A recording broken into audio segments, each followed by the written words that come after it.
오늘 우리가 함께 볼 하나님의 말씀은 마태복음 2장 1절에서 17절까지의 말씀입니다. 12절까지의 말씀입니다. 마태복음 2장 1절에서 12절까지의 말씀입니다. 제가 가지고 있는 성경책은 신약성경 2페이지에 있습니다. 마태복음 2장 1절에서 12절까지의 말씀, 우리 한 절씩 교독하겠습니다. 헤롯 왕 때에 예수께서 유다 베들레헴에서 나심에 동방으로부터 박사들이 예루살렘에 이르러 말하되, 유대인의 왕으로 나시니가 어디 계시냐? 우리가 동방에서 그의 별을 보고 그에게 경배하러 왔노라 하니, 헤롯 왕과 온 예루살렘이 듣고 소동한지라. 왕이 모든 제사장들과 백성의 서기관들을 모아 그리스도가 어디서 나겠느냐 물으니, 이르되 유대 베들레헴이오니 이는 선지자로 이렇게 기록된 바, 또 유대 땅 베들레헴아 너는 유대 고를 중에서 가장 작지 아니하도다. 내게서 한 다스리는 자가 나와서 내 백성 이스라엘의 목자가 되리라 하였음이니이다.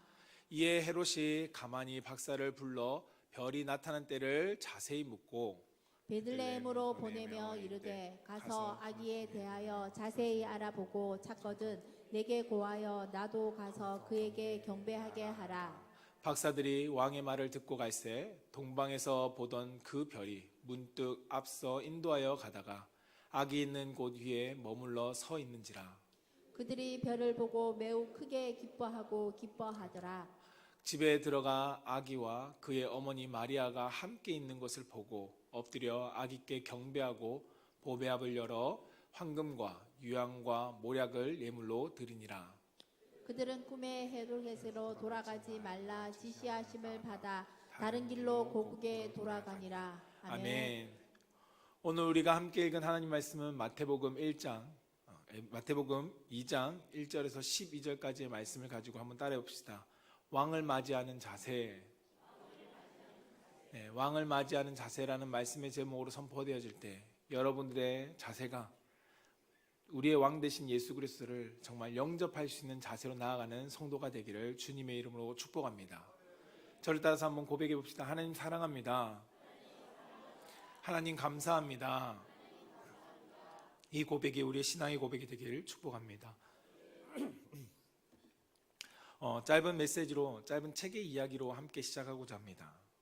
들어보신 분도 있고 아니신 분도 있겠지만 오래전에 기록된 책인데요, 헨리 벤 다이크라는 분이 쓰신 네 번째 동방박사라는 책의 내용입니다. 이 책의 내용은 우리가 흔히 알고 있는 세 명의 동방박사 외에 한 명의 동방박사를 주인공으로 보고 기록해 있습니다. 이 네 번째 동방박사인 알타반이라는 이 사람은 세 명의 동방박사와 함께 예수께 경배하기 위해서 자기가 준비한 루비와 사파이어와 진주를 보물을 준비하고 같이 경배하러 떠났습니다. 그런데 그가 베들레헴에 도착했을 때 그 근처에서 죽어가는 한 사람을 발견하게 됩니다. 다른 박사들은 경배하는 것이 급하다 하여 먼저 가고, 이 알타반은 그 한 사람을 지나치지 못해서 그를 위해서 루비를 소비하고 그를 돕고 떠나게 됩니다. 그런데 이제 정작 찾아가니까 그곳에 도착했을 때 이미 예수님은 애굽으로 피신한 뒤였습니다. 그 피신한 장소 가운데 애굽의 베들레헴 가운데 그곳에 헤롯이 학살을 진행하기 시작했습니다. 그곳에 피해를 입는 한 아기를 보고 그 아기를 살리고자 자기가 들고 있던 두 번째 예물인 사파이어를 병사와 간부들에게 주었습니다. 그리고 그는 남은 진주를 하나를 가지고 예수님을 찾아 떠나게 됩니다. 그 기간이 33년이었고 헤매다가 결국은 그는 예루살렘으로 다시 돌아오게 됩니다. 근데 마침 그날이 예수님의 십자가에 달리시는 날이었습니다. 그 예수님의 십자가에 달린다는 소식을 듣고 메시아가 십자가에 달리는 것을 보고 그를 구하고자 그는 달려갑니다. 근데 달려가는 상황 속에 노예로 팔려가는 한 소녀를 마주치게 됩니다. 그리고 그 소녀를 차마 지나가지 못하고 그 소녀를 살리기 위해서 자신이 가지고 있던 나머지 하나의 진주를 몸값으로 내어줍니다. 그 사이에 예수님께서는 십자가에서 죽으시고 큰 지진이 일어나 건물이 그를 덮쳤습니다. 그래서 건물에 깔려 죽어가던 그가 왕의 메시아를 보지 못하고 죽는 것에 슬퍼하며 기도할 때 하늘로부터 하나님 앞에 음성이 들려옵니다. 알타바나, 너는 너의 훌륭한 나의 아들이다. 난 이미 너의 경배를 3번이나 받았다. 내가 작은 자들에게 한 그것이 바로 내게 한 것이다. 내가 만난 불쌍한 자들, 그들이 바로 나였다. 이 메시지를 듣고 알타바는 오랜 세월 동안 헤매던 그 주님의 음성을 듣고 그는 기쁜 마음으로 평안과 기쁨 속에 생을 마감하게 되었다라는 내용의 책입니다. 여러분, 이제는 우리가 스스로에게 한번 질문해 보길 원합니다. 성탄을 앞두고 있는 여러분들은 어떠한 삶을 살아가고 계십니까? 매년 돌아오는 성탄, 이 성탄이다 보니까 우리는 어느 순간 이 성탄절을 그냥 연례 행사처럼 혹시 기억하고 계시진 않습니까? 세상 사람들은 빨간 날, 휴일이라고 맞이하는 것처럼 우리도 그렇진 않을까요? 혹은 사람들이 이야기하는 것처럼 선물을 주고받는 그런 기쁜 날로 여기고 있진 않는지 우리 자신 한번 되돌아봐야 할 것입니다. 여러분들에겐 성탄절이 어떤 날인가요? 성경은 이 성탄의 사건을 맞이하는 두 부류의 사람, 그리고 여러 사람들을 성경을 통해서 우리 가운데 보여주고 있습니다. 우리가 잘 알고 있는 첫 번째 부류는 목자와 동방박사들, 그리고 또 다른 한편의 부류는 헤롯 왕과 대제사장과 서기관들. 동일한 예수님의 탄생의 사건을 그들은 마주하는데 그들의 반응은 너무나도 다르다는 것입니다. 사랑하는 성도 여러분, 오늘 본문은 우리에게 분명히 묻습니다. 왕이 오셨습니다. 그런데 당신은 어떠한 자세로 왕을 맞이할 것입니까? 라고 질문합니다. 이 성탄을 앞둔 우리가 예수님을 어떻게 여기고 있는지, 그리고 우리의 마음의 방향이 어디로 향하고 있는지 말씀을 통해서 점검해 볼 수 있는 성도가 되기를 축복합니다. 그래서 우리가 이 오늘 예배 속에서 참 왕이신 그 예수 그리스도를 맞이할 준비가 되어지는 성도가 되기를 주님의 이름으로 축복합니다. 그 첫 번째는 왕을 맞이하지 못하는 악한 자들의 자세에 대해서 함께 보고자 합니다. 그들의 자세 속에 첫 번째 자세가 따라해 보겠습니다. 당황과 두려움에 방어합니다. 네, 왕을 맞이하지 않는 악한 자들의 자세 속에 첫 번째 자세가 당황하고 두려워하고 그들의 방어하는 자세가 보인다는 것입니다.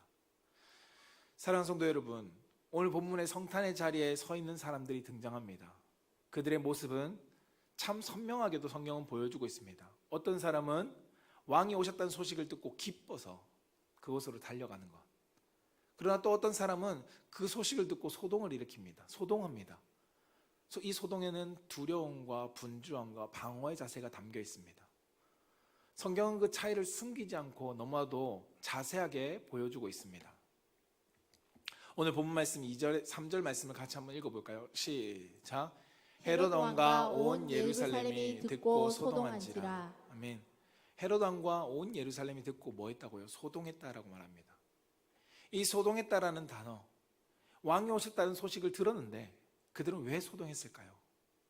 이 소동했다는 단어 속에는 두려워했다라는 단어 의미도 함께 담겨져 있습니다. 왜 그들은 두려워했을까요? 이 두려워하고 소동을 일으킨 것은 헤롯 왕만이 그런 것이 아니었습니다. 뭐라고요? 헤롯 왕과 유대 예루살렘 모든 사람들, 그들이 다 소동했다라고 성경은 기록합니다. 그들 가운데는 대제사장과 서기관들도 그 자리에 함께 있었습니다. 여러분, 그들이 메시아가 올 줄 모르고 있었을까요? 몰랐던 그분이 갑자기 오니까 소동이 일어난 것일까요? 결코 그렇지 않습니다. 그들은 오히려 동방박사들이 메시아가 어디서 납니까? 라는 그 질문에 즉시 대답합니다. 베들레헴입니다. 그들은 알고 있었습니다. 메시아가 오실 것을 알고 있었고 그 메시아를 유대의 사회는 기다리고 있었습니다. 실제로 누가복음 2장에 보면 시므온과 안나라는 인물이 메시아를 기다리고 있었다는 것을 성경을 통해서 우리 가운데 알려줍니다. 그뿐 아니라 누가복음 3장 15절에는 세례 요한이 사역을 보고 이가 메시아 아닌가? 라는 유대인들의 군중의 소리도 듣게 됩니다. 그만큼 그들은 메시아를 기다리고 있었습니다. 당시 유대 땅에는 분명히 메시아가 온다는 예언이 있었고 그것을 기다리는 마음을 가지고 있는 사람들이 많았다는 겁니다. 그런데 문제는 기다림은 있었지만 준비하는 자들이 없었다는 것입니다. 입술로는 기다립니다. 기다린다고 말하고 메시아 언제 오지? 언제 오실까? 그들은 말로 메시아를 기다립니다. 그러나 마음과 삶에는 메시아를 맞을 준비가 되어 있지 않은 것을 우리는 발견하게 됩니다. 왜 그들이 메시아를 맞을 준비가 되어 있지 않았을까요? 그것은 그들이 붙잡고 있던, 그들이 담고 있던 것이 너무나도 많았기 때문입니다. 헤롯 왕은 자신이 붙잡고 있던 왕권의 권력을, 그리고 대제사장과 서기관들은 종교적으로, 정치적으로 내가 붙잡고 있던 기득권을, 그것이 너무나도 강했기 때문에 메시아가 온다는 소식에, 이 복된 소식, 복음의 소식에 오히려 그들은 위협을 느꼈습니다. 그리고 소동을 일으켰습니다. 여러분, 내 자리가 흔들릴 것 같으니까, 내 권력이 침해받을까봐, 내 편안함이 깨어질까봐 그들은 두려워하며 소동을 일으켰다는 겁니다. 이것이 진짜인 이유는 역사적으로 헤롯 왕은 자신의 왕권이 위태로워지는 것을 싫어했습니다. 그래서 그 왕권을 지키기 위해서는 어떠한 일도 했던 사람이 바로 헤롯 왕이었습니다. 1세기 유대 역사학자인 요세푸스는 이 헤롯 왕에 대해서 어떻게 설명하냐면, 그는 이 왕권을 지키기 위해서 자신의 가족들까지도 제거할 정도로 왕권을 지키는 일에 목숨을 걸었고 강했다는 것을 역사가 기록하고 있습니다. 그러한 헤롯이 예수 그리스도의 메시아에 대한 소식을 듣고 두려워했습니다. 그는 하스몬 왕조, 그 유대 사회의 정말 위대한 왕조라고 볼 수 있는 그 왕조 또한 자신의 위험이 된다는 것을 알고 그들을 가차없이 몰살합니다. 헤롯 왕은 유대인이 나셨다는 이 소식에 두려워할 수밖에 없었습니다. 내가 이 왕권을 지키기 위해서 어떠한 노력을 했는데, 그런데 메시아가 왔다고? 여러분, 헤롯 왕에게 이 메시아의 나심은 기쁜 소식이 됐겠습니까? 결코 기쁜 소식이 될 수 없었습니다. 오히려 공포가 됐습니다. 역사에서, 예언에서 얘기한 메시아가 왔다고? 그럼 더 이상 나의 왕권은 어떻게 되지? 그는 두려워했습니다. 당연히 공포 가운데 빠져 있었겠죠. 근데 이것이 헤롯 왕만 그런 것이 아닙니다. 대제사장들도, 서기관들도 별반 다르지 않았다는 겁니다. 예수님이 진짜 왕이 되시면, 그들은 예수님이 진짜 주인이 되시면 내가 쌓은 이 정치적이고 종교적인 영향력은 어떻게 되지? 이 지리적으로 내가 만들어 놓은 안전한 시스템들은 더 이상 어떻게 될까? 흔들리진 않을까? 그들은 두려워했고 그것에 근심에 빠졌습니다. 그래서 그들이 보인 반응이 자기 방어입니다.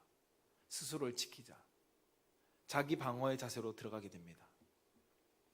사랑하는 성도 여러분, 이것이 비단 헤롯 왕과 대제사장과 서기관들의 이야기만일까요? 혹시 우리도 예수님이 내 인생의 왕으로 들어오시려고 할 때 내가 때로는 거부하고 두려워하고 내가 마음을 닫아놓고 방어하진 않습니까? 마가복음 10장에 보면 부자 청년에 대한 이야기가 나옵니다. 예수님께서 이 부자 청년을 보고 사랑하셨습니다. 그는 율법을 잘 지켰거든요.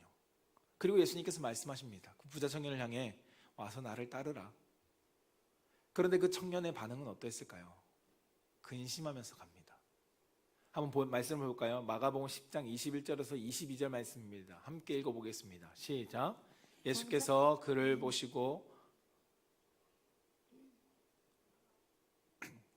마가복음 10장 21절 제가 읽어드릴게요. 예수께서 그를 보시고 사랑하사 이르시되 내가 아직도 한 가지 부족한 것이 있으니 가서 내게 있는 것을 다 팔아 가난한 자들에게 주라. 그리하면 하늘에서 보화가 내게 있으리라. 그리고 와서 나를 따르라 하시니 그 사람은 재물이 많은 고로 이 말씀으로 인하여 슬픈 기색을 띠고 근심하며 가니라. 아멘. 여러분, 예수님께서 그 부자 청년을 보시고 사랑하셨다라고 표현합니다. 사랑스러웠습니다. 하나님의 말씀을 지키려고 했던 그 부자 청년을 사랑하셨습니다. 근데 한 가지 부족한 것을 보시고 예수님께서 그에게 말하죠. 너의 것을 다 팔고 가난한 자들에게 나눠주고 나를 따르라. 나를 주인 삼고 나를 왕 삼으면서 나와 함께 가자. 그 말에 이 부자 청년은 어떻겠다고요? 슬픈 기색과 근심을 띠며 돌아갔다라고 성경은 기록합니다.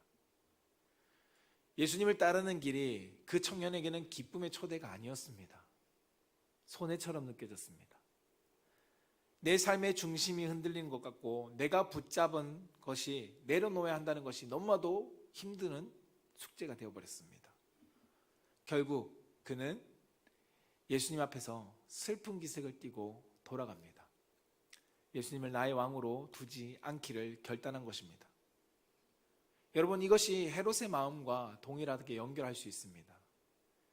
내 삶에, 예수님이 내 삶에 오시면 내 손에 쥐고 있던 것, 이것을 내려놓아야 할까봐 두려운 마음, 내 편안함이 사라질까봐 걱정되는 마음, 내가 누리던 특권들이 더 이상 누릴 수 없게 될까봐 근심하는 마음, 더 나아가 내 뜻대로 살 수 없을 거라는 마음에 우리는 복음에 대해서 방어적인 마음을 가지고 있지는 않습니까?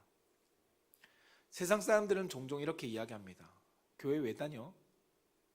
교회 다니면 손해보는 게 많잖아. 시간도, 돈도. 많은 것을 너는 거기서 투자해야 되잖아. 근데 생기는 게 뭐야? 라고 사람들은 말합니다. 예수 믿으면 하고 싶은 거 못 하잖아. 일요일 교회 가야 되고 뭐 교회 오라고 하는데 어떻게 넌 할 수 있어? 왜 교회 왜 다니니? 라고 사람들은 이야기합니다. 여러분, 그런데 꼭 이 이야기가 세상 바깥에서 하는 이야기만일까요?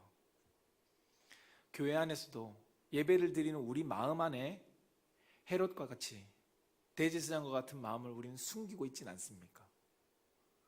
성탄을 맞이하면서 예수님이 오셨습니다. 여러분은 이야기합니다.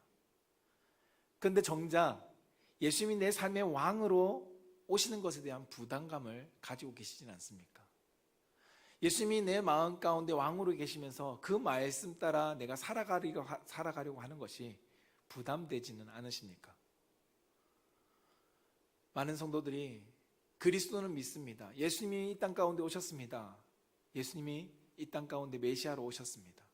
그런데 나는 예수님을 구원자로만 믿고 싶지 나의 왕으로 믿고 싶기는 좀 꺼려집니다 라고 생각하는 사람들이 많이 있다는 겁니다. 그런데 안타까운 것은 이것에 머물러 있지 않습니다. 왕으로 맞이하지 않는 사람들의 그 다음 단계가 있습니다.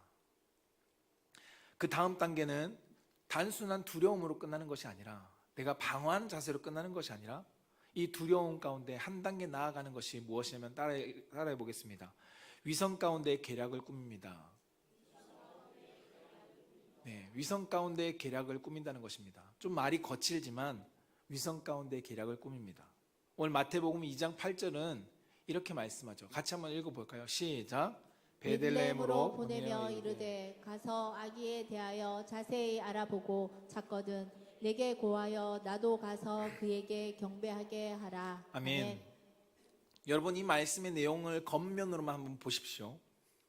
베들레헴에 보내면서 아기에 대해서 자세히 알아보고 찾거든 나한테 와서 알려달라.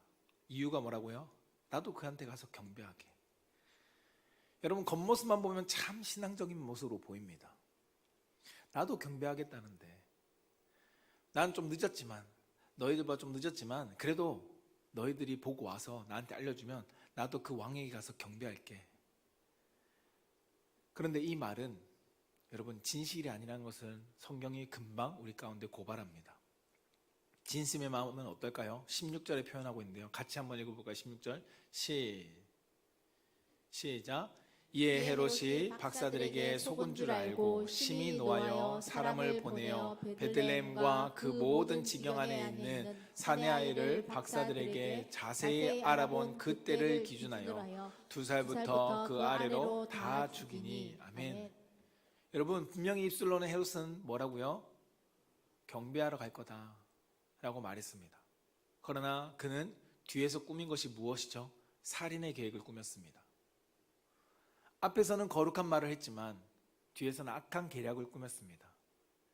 이것이 왕을 거부하는 사람들의 결국 향하는 방향입니다.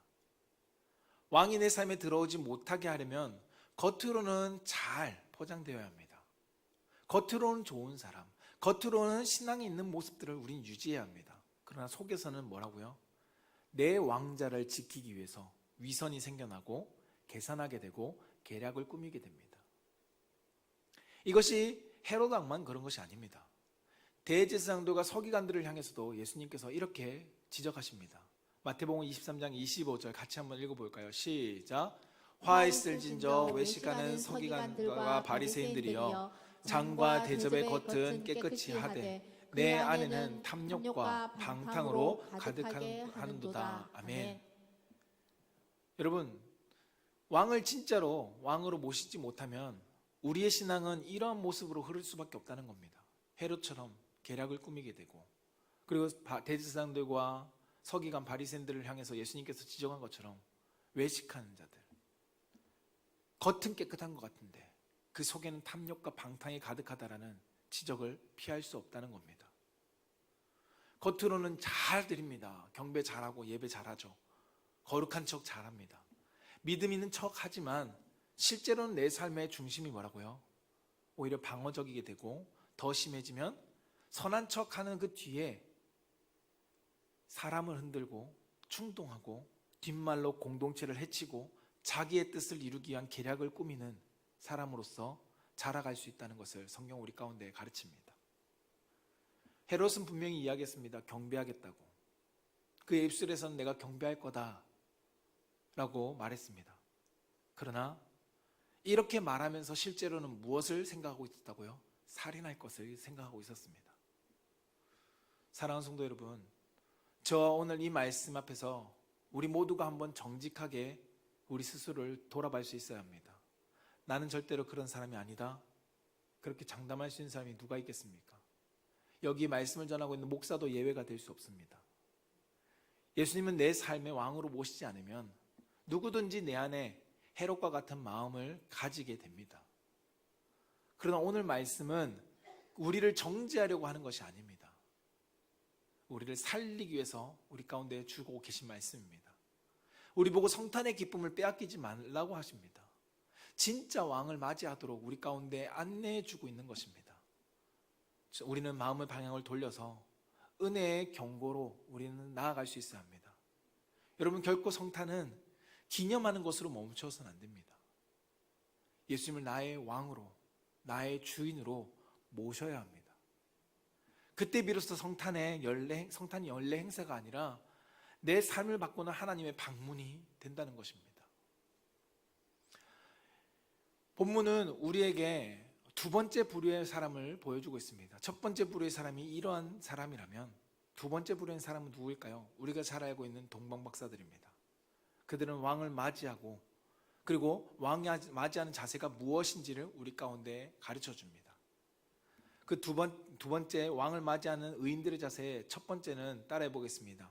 왕께 찾아와서 경배합니다. 네, 왕께 찾아와서 경배한다는 것입니다. 오늘 마태복음 2장 1절에서 2절 말씀을 같이 한번 볼까요? 시작. 헤롯 왕 때에 예수께서 유대 베들레헴에서 나오매 동방으로부터 박사들이 예루살렘에 이르러 말하되 유대인의 왕으로 나신 이가 어디 계시냐? 우리가 동방에서 그의 별을 보고 그에게 경배하러 왔노라 하니. 아멘. 여러분, 동방박사들이 첫 번째 자세가 무엇일까요? 너무도 확실하게 보여줍니다. 왕을 찾아 떠납니다. 유대 베들레헴에 찾아왔습니다. 그들은 그들의 자리를, 삶의 터전을 머물러 있으려고 하지 않았습니다. 왜요? 왕이 계신 곳으로 향하여 나아가야 됐기 때문입니다. 왕이 계신 곳을 향해서 그들은 실제적으로 진짜 나아갔습니다. 저기 별이 떴구나, 메시아가 태어나나 보다 라고 머무른 것이 아니라 그곳으로 그들은 나아갔다는 겁니다. 그리고 그들이 나아갈 때 별은 그들을 인도했습니다. 그리고 그 인도함에 따라 왕에게로 나아갈 수 있었습니다. 여러분, 이 동방박사들은 그냥 아무 곳에나 갔던 것이 아닙니다. 아무 곳에나 가다가 딱 걸려서 여기구나, 예수님을 만난 것이 아니라는 겁니다. 하나님이 예비하신 인도함 가운데 그 인도하는 별을 따라 한 걸음 한 걸음 왕에게 나아갔던 것입니다. 사랑하는 성도 여러분, 하나님 언제나 누군가를 통해서 예수 그리스도께로 이끌어 가십니다. 성경에 보면 세례 요한도 백성들을 예수께로 인도했습니다. 안드레도 베드로를 예수님께로 인도했습니다. 우리 역시 누군가의 인도함 가운데 예수님 앞으로 나아왔습니다. 어떤 이에게는 그 별이 가족이었을 수도 있고요. 어떤 이에게는 한 사람의 길에서 만난 사람의 권면이었을 수도 있고, 어떤 이에게는 한 장의 전도지였을 수도 있을 것입니다. 그리고 어떤 이에게는 그 별이 TV 방송에 나오는 한 성경 구절이었을 수도 있을 것입니다. 중요한 것은 모양은 달라도 핵심은 하나입니다. 그것은 그 인도하심 앞에 내가 실제로 왕께 나아가느냐 아니면 그냥 멈춰 서 있느냐의 차이라는 겁니다. 예수님은 나의 왕으로 맞이하는 것은 결국 주님 앞에 내가 나아가 경배하는 것을 의미합니다. 주님은 그렇게 나오는 자들을 외면하지 않으십니다. 예수님은 자신에게 나오는 자들을 맞아주십니다. 히브리서 4장 16절은 우리에게 그래서 이렇게 약속하시죠. 함께 읽어보겠습니다. 시작. 그러므로 우리는 긍휼하심을 받고 때를 따라 돕는 은혜를 얻기 위하여 은혜의 보좌 앞에 담대히 나아갈 것이니라. 아멘. 왕 앞에 나아가는 자에게 하나님께서 뭐라고요? 때를 따라 돕는 은혜를 주신다는 겁니다. 별을 보내신다는 거죠. 별을 우리 가운데 보내주십니다. 우리의 삶에 어떠한 상황이든지 우리가 왕 대신 예수님께로 나아가면, 경배하면 하나님은 우리를 외면하지 않으십니다. 오히려 더 선한 길로 주님께 더 가까이 인도해 주십니다. 아브라함을 하나님께서 떠나라 말씀하셨을 때, 떠날 때, 발을 띄었을 때 하나님께서 그의 삶을 가나안 땅이라는 곳으로 인도해 주셨습니다. 오늘 본문에도 12절에 동방박사들이 그리고 그 인도하신 가운데 순종해 갈 때 떠날 길도 다시금 또 인도하십니다. 돌아갈 길을 하나님께서 인도하시죠. 헤로드 왕에게 가지 마라. 돌아서 너희 나라로 돌아가라. 하나님을 향하여 떠났던 자들을 하나님께서 끝까지 책임지시는 모습을 성경은 우리 가운데 보여줍니다. 성도 여러분, 이 예배의 자리가 단지 주일날 내가 주일이니까, 내가 집사고 목사니까 내가 나아가야지 해서 나온 자리가 아니라 나의 왕 대신 예수님께로 내가 나아와 경배하며 나아가는 자리가 되기를 축복합니다.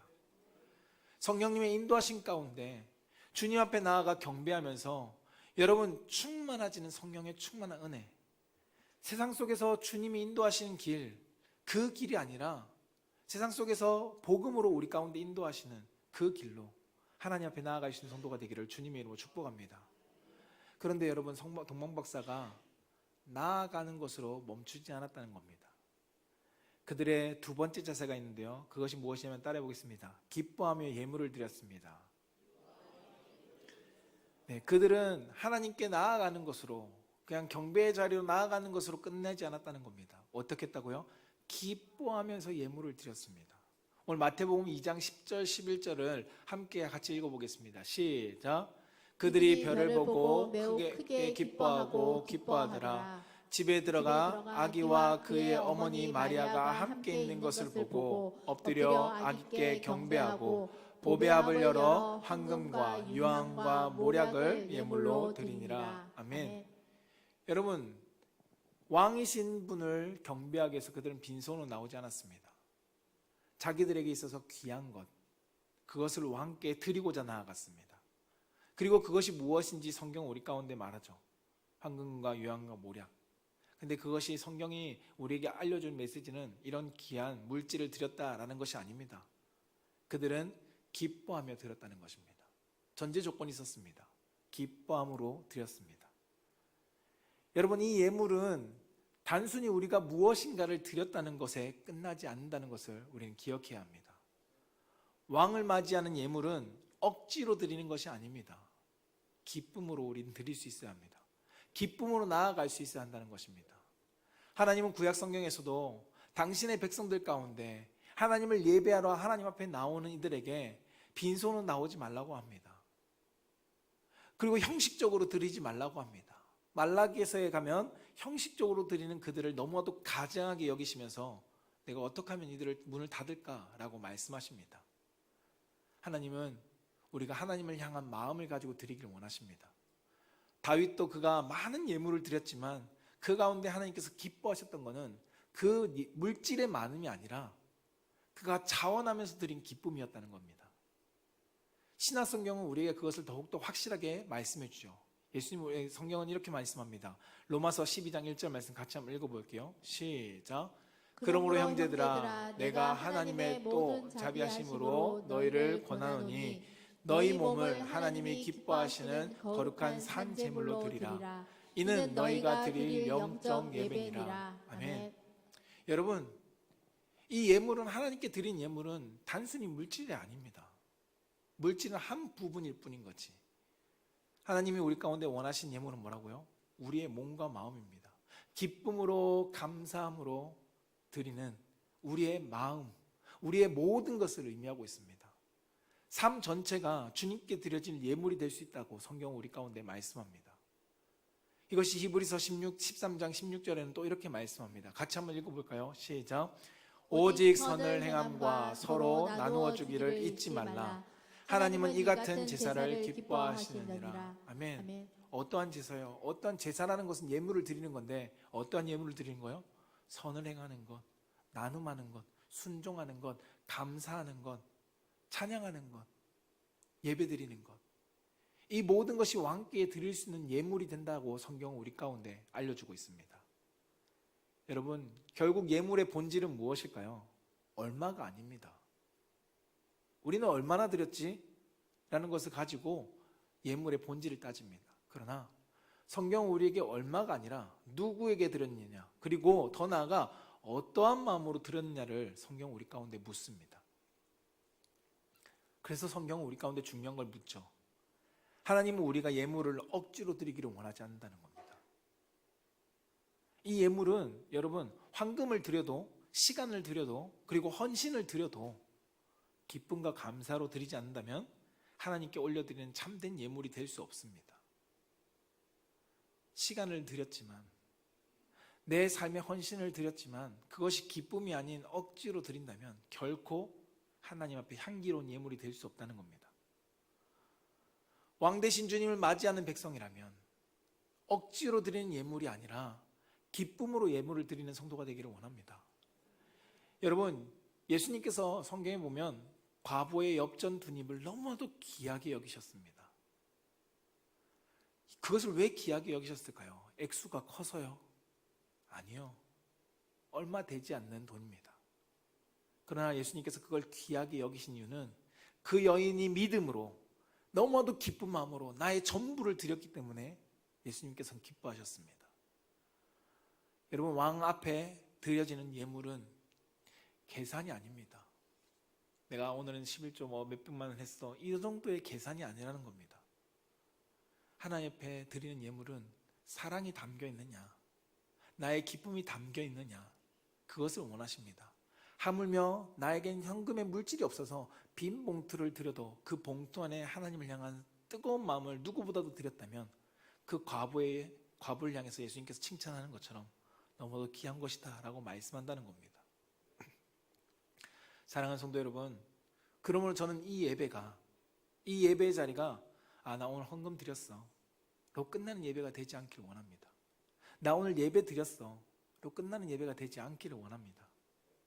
예배 가운데 여러분, 기쁨으로 하나님께 나의 모든 것을 드리는 성도가 되기를 소망합니다. 내 삶을 주님께 기쁨으로 드리고 나의 신앙을 주님께 고백하며 기쁨으로 드릴 때, 그때 내 뜻이 아니라 하나님 말씀에 순종하는 놀라운 은혜의 삶을 살아낼 것이고요, 자원하는 예물을 통해서 하나님이 나의 왕 되심을, 나의 주인 되심을 맞이하는 성도가 되기를 주님으로 축복합니다. 성탄은 단지 한 기념일로 드리지 마십시오. 단 기념일이 아닙니다. 성탄은 왕이신 분이 나에게 오신 사건입니다. 헤롯은 이 사건 앞에 자신을 방어하며 위선적인 태도와 내 왕자를 지키기 위한 계략으로 그 앞에 섰습니다. 그러나 동방박사는 그 왕께 나아가며 경배했고, 그 나아감의 자세가 기뻐함으로 모든 것을 드리는 예물을 드리며 성탄을 맞이했습니다. 이번 성탄을 앞두고 우리의 마음이 주님 앞에 정직해지기를 원합니다. 주님, 제 삶의 왕자를, 자리를 주님이 앉기를 원합니다. 제가 가진 두려움, 방어적인 생각, 이 모든 거 내려놓고 주님께 나아가는 경배하는 자녀가 되기를 원합니다. 하나님, 내 삶이 억지로 주님 앞에 예배하고 억지로 예물을 드리는 삶이 아니라 기쁨으로 나의 시간을, 나의 헌신을, 나의 물질을 주님께 드리기 원합니다. 그래서 주님이 제 길을 인도하시는 은혜를 내가 경험하게 해주세요 라고 고백할 수 있는 우리 귀한 믿음의 성도님들이 되시기를 축복합니다. 이 고백이 우리의 고백이 될 때 왕을 맞이하는 자세로, 왕 되신 주님께 기쁨으로 나아갈 때 그 안에 부어주신 놀라운 은혜와 감격들이 넘쳐날 줄 믿습니다. 말씀을 정리하고자 합니다. 사랑하는 성도 여러분, 성탄은 그리스도인들만을 위한 날이 아닙니다. 성탄은 모든 이들을 위해서 주신 기쁨의 날입니다. 그러나 모두가 의롭게 맞이하지는 않는다는 것입니다. 어떤 이든 기득권을 놓치지 않기 위해서 두려워하고 예수를 외면합니다. 위선과 계략으로 자신을 포장하기도 하죠. 그러나 우린 동방박사처럼 예수님 앞에 나아가야 합니다. 예수님께 경배하며 나아가야 하고요, 기쁨으로 나아갈 수 있어야 한다는 겁니다. 기쁨으로 나의 모든 것을 드려 왕 되신 주님을 맞이할 수 있어야 한다는 것입니다. 저는 우리 사랑하는 성도님들이 이 성탄을 그렇게 맞이할 수 있기를 원합니다. 나를 위해서 오신 예수님, 나의 왕 되신 주님, 그분을 향해서 기쁨으로, 나의 구원의 은혜 가운데 베풀으신 놀라운 사랑으로, 하나님, 내가 주님 앞에 거하기를 원합니다. 나와 함께 해주세요 라고 고백하며 나아가는 우리 귀한 믿음의 성도가 되기를 주님의 이름으로 축복합니다.